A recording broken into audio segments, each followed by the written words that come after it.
Hello everyone, RJ is back again. Today I have one more interesting story. The auditor. No one knew why it happened.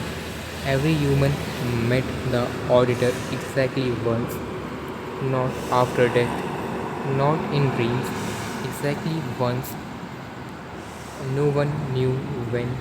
A billionaire met him at 27, a farmer at 83, a child never did.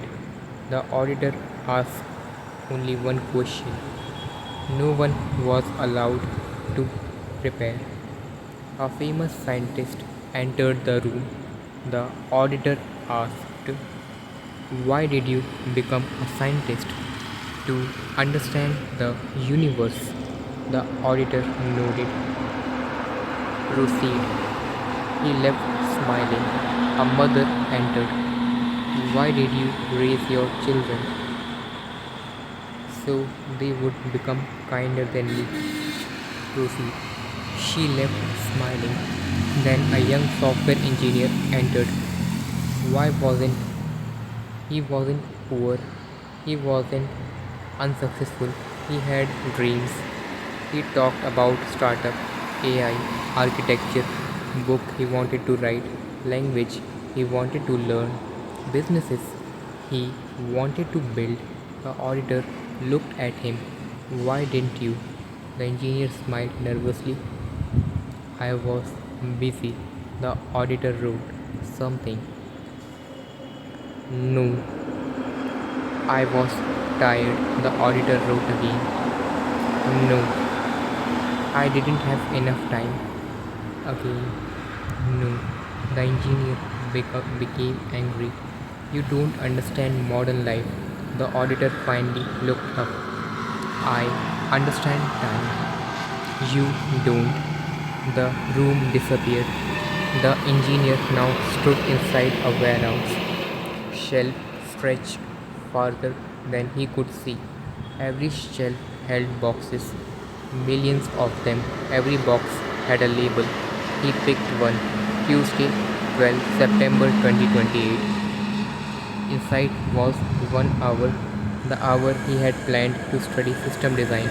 Instead, he watched videos. He opened another. Friday, 3 January 2031. The hour he planned to call his father. Instead, he scrolled. Another. The hour he planned to exercise. Another. The hour he planned to build. Another.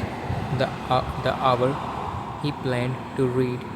Every box contained an hour. None had disappeared. They had all been stored. The engineer whispered. "What is this place?" The auditor answered. "Nothing in universe is destroyed. Not energy, not matter, and not opportunity. You believed wasted hour vanished?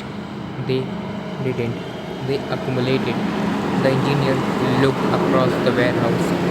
Millions, billions, years. Entire sections were filled. "What happened to them?" The auditor answered quietly.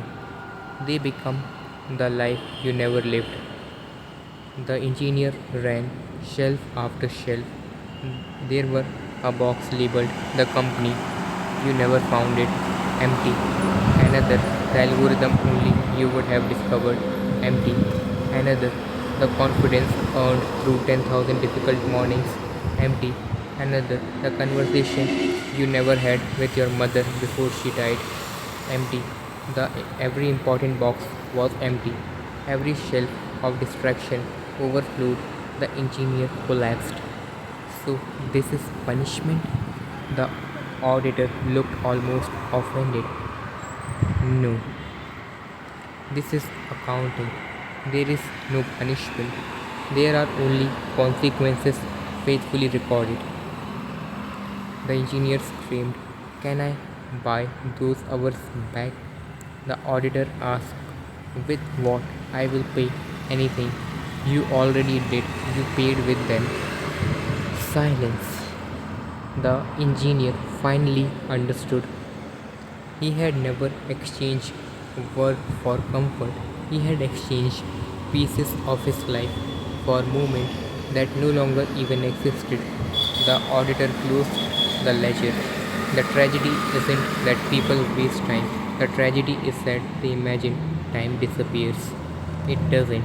It becomes the architecture of a person they eventually meet in the mirror. The room vanished. The engineer woke in his apartment. The television was asking, resume episode. For the first time, he didn't feel guilty. He felt something worse. He looked around his room and realized every object in it had been purchased twice, once with money, once with hours. Only the hour could never be earned again. He turned off the screen, not because someone had frightened him, but because he had finally seen the invisible warehouse and he knew another unopened box was waiting for tonight. I think this is closer to the level you are looking for because the villain isn't entertainment or laziness, it is the false belief that unused hours disappear. The story tries to replace that belief with a different mental model. Every hour become the part of person you are constructing, whether intentionally or not. That is the realization a reader can carry into the ordinary decisions without relying on shock alone. So, with this, we are ending today's story. Thanks for listening.